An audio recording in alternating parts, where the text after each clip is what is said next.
Hi friends, అందరికీ very very good morning. మేము వచ్చేసి ఇప్పుడు నర్సీపట్నం గవర్నమెంట్ హాస్పిటల్ అయితే ఉన్నాము. నర్సీపట్నం ఏరియా హాస్పిటల్ అని కూడా అంటారు. మేము మా ఆరోగ్య పరిస్థితి బాగుంటే మేము హాస్పిటల్ అడ్మిట్ అయితే ఇక్కడ క్లీన్ చేసే వాళ్ళు ఉంటారు కదండి, అదే మాప్ పెట్టి వాళ్ళు క్లీన్ చేసే వాళ్ళు ఉంటారు కదా, వాళ్ళు వచ్చి పేషెంట్లు అయితే చాలా ఇబ్బంది పడుతున్నారు. ఏంటంటే మంచానికి వచ్చి 100 రూపాయలు ఇమ్మంటున్నారు. ఇవ్వకపోతే బాగోదు, నచ్చితే ఉండండి లేకపోతే వెళ్ళిపోండి అని చెప్తున్నారు. మంచానికి 100 రూపాయలు చొప్పున ఇమ్మంటున్నారు. ఇక్కడ ఒకసారి చూపిస్తాను చూడండి ఎన్ని బెడ్లు ఉన్నాయో. ఇటు మొత్తం బెడ్లు ఉన్నాయి. ఇందులో మ్యాక్సిమం ఒక మేమున్న దగ్గర 9 ఉన్నాయి. అటు సైడ్ 10 ఉంటాయి, అటు సైడ్ 10 ఉంటాయి. మొత్తం మీద 29 బెడ్లో 30 బెడ్లో ఉన్నాయి. వీళ్ళు మంచానికి 100 రూపాయలు చెప్పిన వసూలు చేస్తానంటున్నారు. మా దగ్గర డబ్బులు ఉంటే మేము ఏరియా హాస్పిటల్కి ఎందుకు వస్తాము?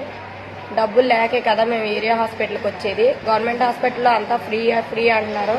ఇక్కడికి వచ్చిన తర్వాత వాళ్ళు యూరిన్ బ్యాగ్ అయితే 100 తీసుకుంటున్నారు. ఏమైనా ఆపరేషన్ ఏమైనా పడ్డది సర్జరీ అన్నారంటే దానికి కూడా ప్రతి దానికి మ్యాక్సిమం ఏకంగా రౌండ్ ఫిగర్ 100 రూపాయలు అడుగుతున్నారు. తక్కువేమి ఇవ్వట్లేదు. స్ట్రెచ్చర్ మీద ఒంట్లో బాగాలేదని కిందకి ఎక్స్రే కానీ ఈసీజీ కానీ ఏమైనా చేయించుకోవాలని వెళ్తే స్ట్రెచ్చర్ మీద తీసుకెళ్తే 100. ప్రతి దానికి కూడా 100కి తక్కువైతే తీసుకోవట్లేదు, కావాలని బాధెత్తున్నారనమాట వీళ్ళు. దీని గురించి బయట మనకి ఉన్న ఏరియా హాస్పిటల్లో కూడా ఇంతేనా లేకపోతే ఎక్కడ ఇలా బాధెత్తున్నారు ఇలా అన్నది అంటే జనాన్ని కొంచెం కనుక్కొని ఇది కంట్రోల్ అయితే చేయండి.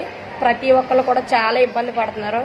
1 రూపాయి అంటే దేని దానికి ఉపయోగపడుతుంది. 100 రూపాయలు ఉన్నాయంటే బయట ఏ ఫ్రూట్స్ లేకపోతే ఏ భోజనం వస్తుందని ఆశపడతారు కదా.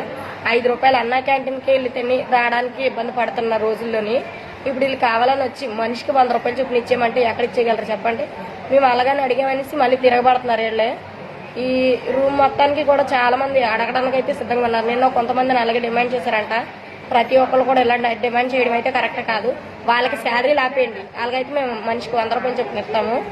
లేదా వాళ్ళకి శాలరీలు ఇస్తే మా దగ్గర నుంచి డబ్బులు తీసుకోవద్దని చెప్పండి. నేను మీ నుంచి కోరుకునేది ఇది ఒకటే. ఈ వీడియో కనుక మీకు మంచి అని అనిపిస్తే కనుక దీని అయితే వైరల్ చేయండి, గవర్నమెంట్ వరకు తీసుకెళ్ళండి. Thank you friends. చూడండి, మేము హ్యాండ్స్కి ఇలాగా ఇంజక్షన్లు వేయించుకొని ఈ మంచం బెడ్ మీద మేము ఉంటే మమ్మల్ని ఇబ్బంది పెట్టడానికి వాళ్ళు తయారవుతున్నారు. ఇది ఎంతవరకు కరెక్ట్ అనేది మీరే కామెంట్ అయితే చేయండి. వీడియో కనుక నచ్చితే లైక్ చేయండి, షేర్ చేయండి, కామెంట్ చేయండి. Thank you friends.